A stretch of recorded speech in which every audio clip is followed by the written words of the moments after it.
My name's Esther. I'm one of the key leaders here. It is great to see you all this morning. And so today is, we're on week 4 of our Sunday teaching series called The Jesus Way. And in this series, we're taking on Jesus' first recorded sermon, which we can find in the book of Matthew, which is right near the start of the New Testament part of the Bible. Jesus' sermon starts at chapter 5 and goes through to the end of chapter 7. And in our Bibles, it's given the title, The Sermon on the Mount. So here, together on a Sunday morning, we've got 3 whole months of sermons on a sermon. How excited are you on a scale of 1 to 10? Thank you, Steve. And so when I was preparing this, I read something, it properly tickled me, mostly because I love honesty, especially honesty I can identify with. And this quote that is behind me, it's from Dr. Amy Jill Levine. She's a Jewish university professor and theologian, and she says this: "Who wants to read a sermon, even if it is by Jesus?" I skipped over Matthew chapters 5 to 7 fairly quickly and then got to the good parts, where Jesus starts healing people and arguing with other Jews.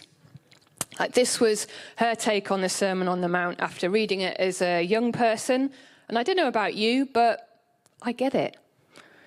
Like a quick skim read through and it's like, oh, come on, Jesus. Like, get us back to the fun stuff. But after digging a bit deeper, I think that this Jesus sermon is the fun stuff. Fun doesn't mean easy, but who wants easy, right? Good. Because there are probably going to be times over these next few weeks where we all get to shift a little bit uncomfortably in our seats, and we might think, oh, Jesus, why did you have to say it like that? But I want to encourage all of us to stick with it, stick with Jesus. The Sermon on the Mount is so much more than a moral checklist to get completed as soon as possible. This is another quote from Dr. Amy Jill. She says in the introduction to her book on the Sermon on the Mount, "The Sermon on the Mount is the beginner's guide to the kingdom of heaven. These 3 chapters tell us that the kingdom of heaven is not some abstract place with pearly gates and golden slippers, harp music, and a bunch of angels flapping their wings. The kingdom of heaven occurs when people take the words of Jesus in these chapters to heart and live into them." Like, the kingdom of heaven occurs when people take the words of Jesus in these chapters that we're looking at, when we take them to heart and live into them. Like, I think that's pretty cool. Life-changing, world-changing even. Like, Jesus and his words are inspiring. They're surprising and crazily life-giving.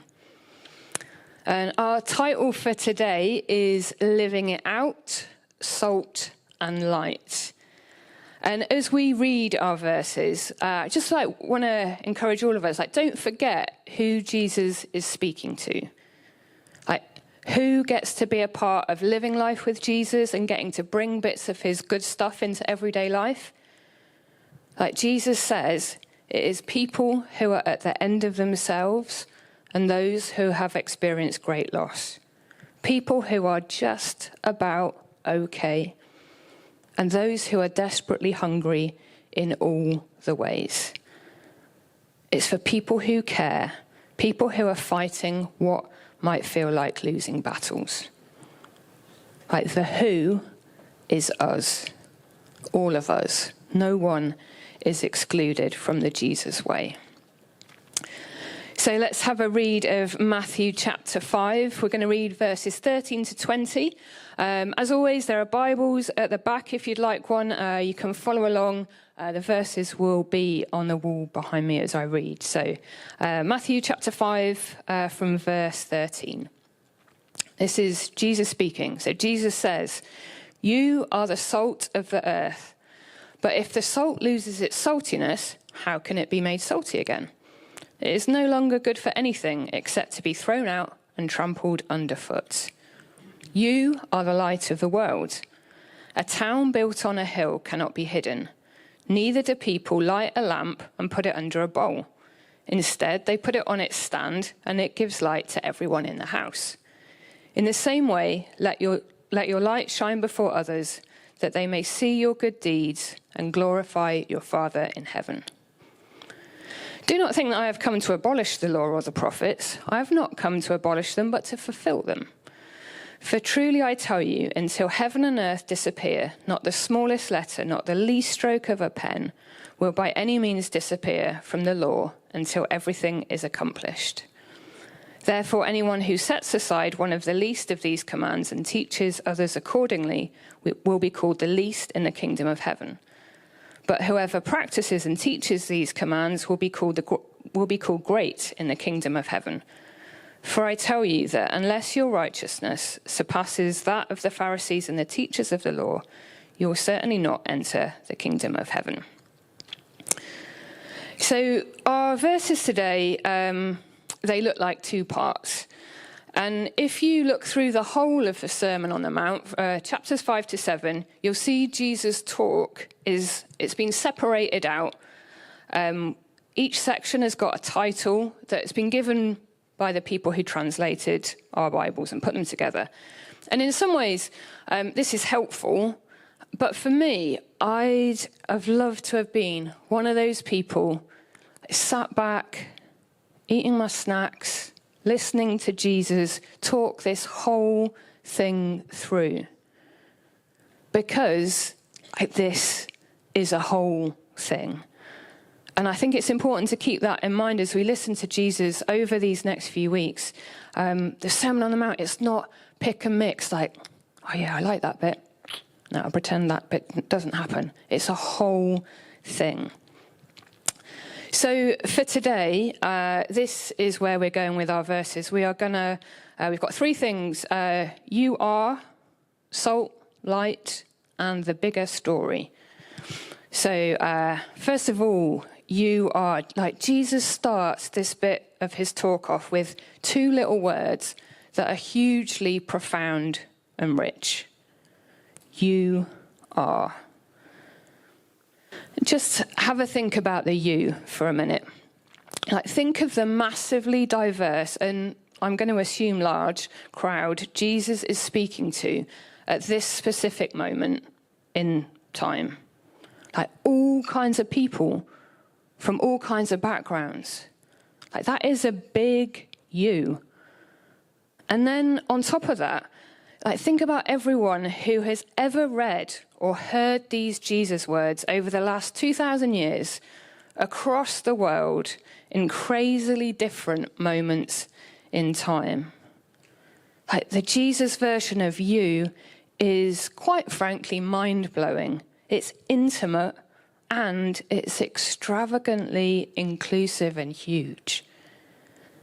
And then Jesus adds are to this you. So he says, you are. He doesn't say, you could be if you close your eyes and try really hard. And Jesus doesn't say, you will be, but only once you've got yourself perfectly sorted.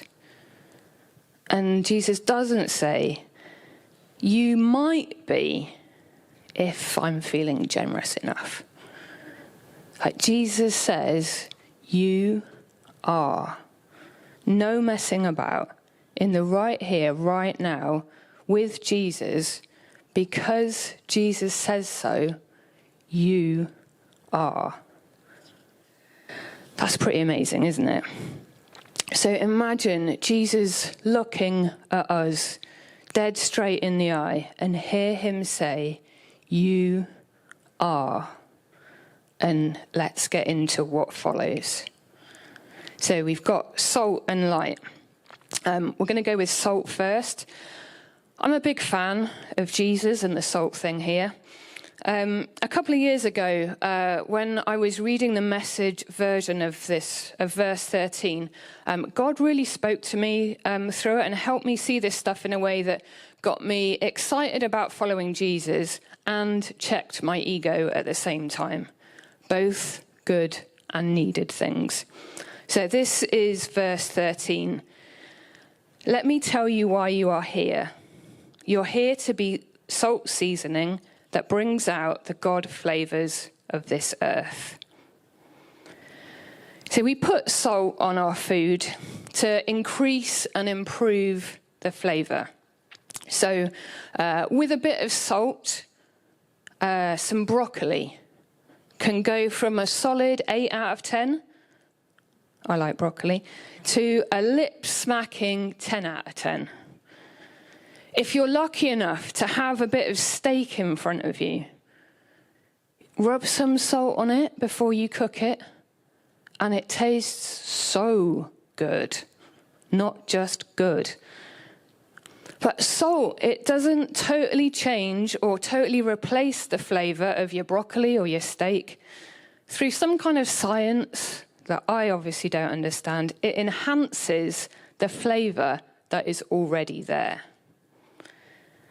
It enhances the flavor that is already there. And I think this is so important when we think about what Jesus is speaking over us and inviting us into when we read these verses. Because I don't know about you, but sometimes I can get what Jesus says just a little bit skewed. And we hear Jesus say to us, you are the salt of the earth. And we make it all about us. We get our saviour complex on and we think it's up to us to be the thing that miraculously transforms people and places. It's not. In all the places and spaces that we do life, God flavours are already there. There is no such place or person that is God-less. And you might know, because I talk about it quite a lot, I get to work with a football team. I love it, and I love them. The thing is, God was and is already there before I show up. Every person in that place that I've met over the years and am doing life with now already has God's image all over them. And none of that is dependent on me. I just get in on what God is already doing, chuck on some salt, and enhance those God flavours. And that might look like a hug, a brownie, a night out, a walk and a talk in Stoke Park. Whatever it is, with Jesus, anything can be a salty, God-enhancing moment. So what about for you? Where do you get to be salty? How could you sprinkle some salt that enhances God's image that is already there in someone you know? Maybe have a think on that as you go about whatever your week ahead looks like. This relationship with Jesus is so important. We get to do life alongside Jesus. We walk with him, watch what he's up to, and join in. Following Jesus isn't about tasks to complete and tests to pass. It's a relationship, and we get to live life in genuine partnership with the Son of God. That's crazy, but it's true. And because of this, anything is possible, because we get to live life in genuine partnership with the Son of God. And so next in our verses, Jesus builds on the salty stuff and he uses a different picture, something that we're all familiar with, and that is light. The start of verse 14 says, Jesus says, You are the light of the world. And when I hear Jesus saying that to me, to us, there's something that kind of jars a little bit. And I have to stop and think, like, why does this make me feel a little bit uncomfortable, or something I can't quite pin down? And it turns out it's this.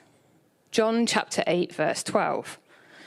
When Jesus spoke again to the people, he said, I am the light of the world.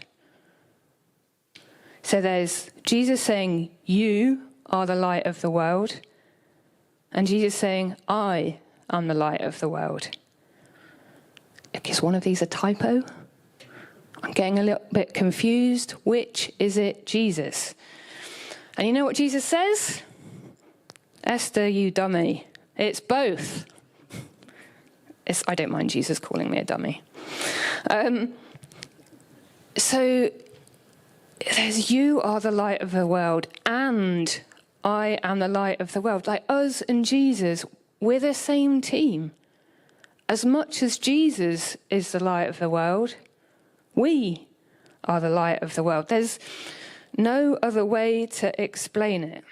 Like being light is the God family business, and we all get to be a part of that. As always with Jesus, though, we get a choice in that, in all of this stuff. Because salt, if it's not used, it can lose the minerals that make it work, so it becomes useless. And light, if it's covered up and hidden away in a dark corner, also useless. Like the you are from Jesus is always there. He's never going to take that back. I guess sometimes it's just easier for us to choose not to be salty, not to be a light that other people can see. And sometimes hiding under a bowl is weirdly a more comfortable option. And I get this. I don't think that I'm stood here, a church leader, with all this nailed. It's like I get tired trying to follow Jesus. I doubt myself. I doubt whether Jesus' words actually apply to me. I get busy trying to do this stuff my way and put Jesus to one side. And I think that's why it's so important that we keep coming back to the you are of these verses. Because Jesus' words tell us about our identity, who Jesus says we are, the potential he sees in us, and his unshakable desire to do the whole of life in partnership with us.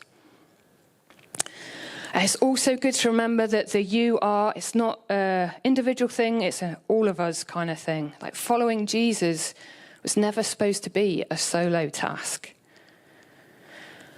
And this can make it tricky because, well, we're people and we're all a little bit tricky, aren't we?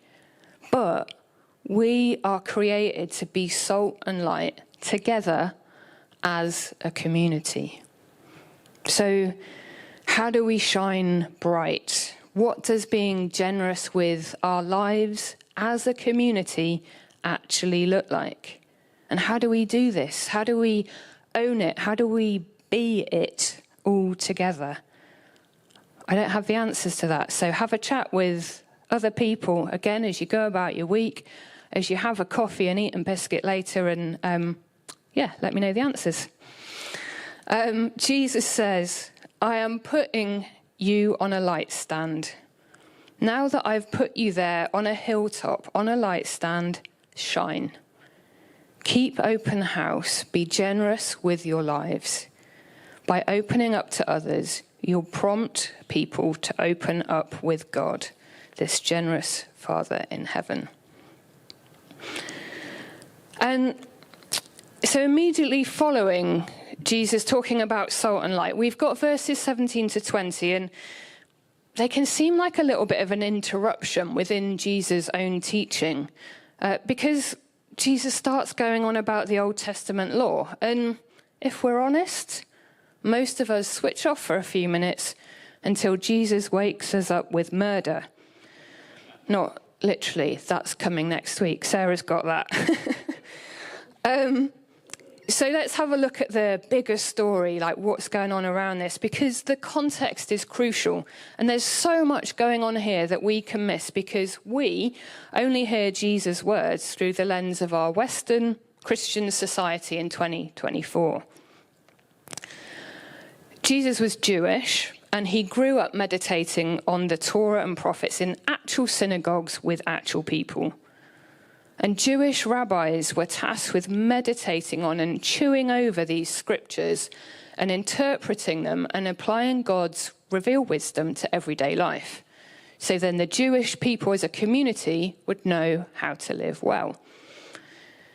And this was an ever-evolving and continuous process. By the time Jesus was speaking to this crowd on this mountain, the Torah had been summarized into 613 rules for Jewish people to follow. But many of them, which they couldn't actually follow because they were living under Roman occupation. And so, just imagine for a minute how difficult it would have been for you as a Jew to want to apply the law, these laws to your life while you're under Roman occupation. So, keep that in mind as we go back to our verses, because Jesus is turning everything on its head. And as if I try and put myself in this story, I imagine Jesus pausing at the end of his salt and light chat, and he looks at the faces of everyone in the crowd, and he sees a wild mix of hope, confusion, worry, fear, anger even. It's what's going on? The Jews listening to Jesus, they will see so many echoes of the Torah, even in the location of Jesus' current sermon, which is on a mountain, where so much that is significant in their history happens. And the actual words that Jesus is saying, they're consistent with the Torah, yet at the same time contradict a lot of those interpretations the Jewish people were being asked to follow. So Jesus' words are familiar, yet radical, bold, and different. And Jesus can see all of these thoughts buzzing around everyone's heads. And he basically says in these verses, well, there, stop a minute. Don't panic, friends. I'm not ripping it all up. I'm expanding it. I'm filling out the law so we can take this bigger story forward. Even in this place, at this time, the kingdom of heaven is here. And as Jesus says that, I just imagine silence falling. Everyone stops, barely breathing. Fish sandwiches stay half eaten as Jesus continues. You have heard that it was said. Come back next week for that. And I'm going to finish with this. It's from a book called The God Story by Alan Emerson and Adam Cox. Jesus came proclaiming a whole new level of accessibility to the presence of God. Heaven and earth were overlapping and interlocking in the body of Jesus. In the Sermon on the Mount, Jesus revealed God's vision for nothing less than a new human society, a family established on sacrificial love. And Jesus says to us today, you are the salt of the earth. You are the light of the world. Therefore, go. So we're just going to take a bit of time to absorb. And as I'm going to suggest a response to you, and obviously, as always, you can take it or leave it. But over here, on the table of good stuff. I've got some little packets of salt. And yeah, you can use this in whatever way you want, but maybe as a response, coming up, getting a little packet of salt is you saying yes to Jesus, you are. It's you saying, I am what I am. Jesus knows that. I'm going to claim you are the salt of the earth. You are the light of the world. Obviously, don't go and sprinkle this over actual people this week. But you might want to use it as a reminder, like stick it somewhere where you can see it. And yeah, ask Jesus to challenge you, challenge us. How can we do this in our own lives, and how can we do it together? Also put it on some broccoli, 10 out of 10. Right, I'm going to pray. Jesus, will you help us to hear your words to us?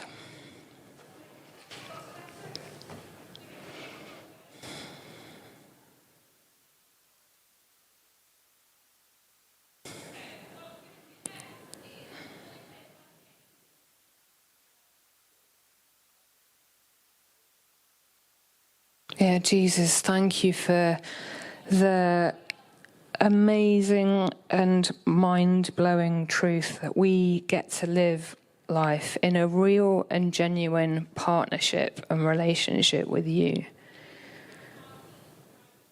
And Jesus, thank you that you are the light of our world. And thank you, I think, that you ask us to be your light in this world. Yeah, to be salt that pulls out the good stuff in people and places where we do life. So Jesus, will you help us to respond to you in this, and whatever you're doing and saying to us, in us individually and as church together.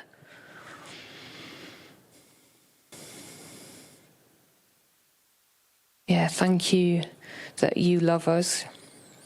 Thank you that you say you are, and it doesn't have any conditions. That is for every single one of us here. No matter how we're feeling, whatever's going on in life for us right now. Yeah, you love us and you want to do life with us. So yeah, Holy Spirit, will you move in us and through us? Yeah, will you give us, or help us to see all the opportunities that you give us this week to be salty? Yeah, ask this in your name. Amen.